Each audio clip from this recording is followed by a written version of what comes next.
ഇന്ന് ദുഃഖവെള്ളിയാഴ്ച.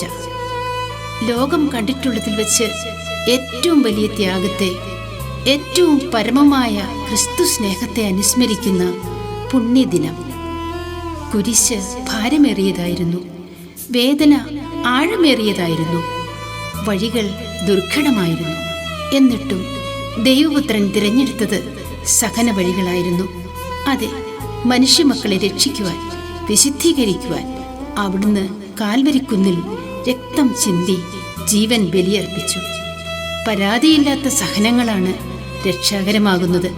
പ്രത്യാശയുടെ ഉത്ഥാനാനുഭവം സ്വന്തമാക്കാൻ, പരാതിയില്ലാതെ സഹിക്കാൻ ക്രൂശിതനായ ഈശോ നമ്മെ അനുഗ്രഹിക്കട്ടെ. കുരിശോളം മറ്റൊന്നും വേണ്ട, നിൻ സ്നേഹത്തോളം മറ്റൊന്നും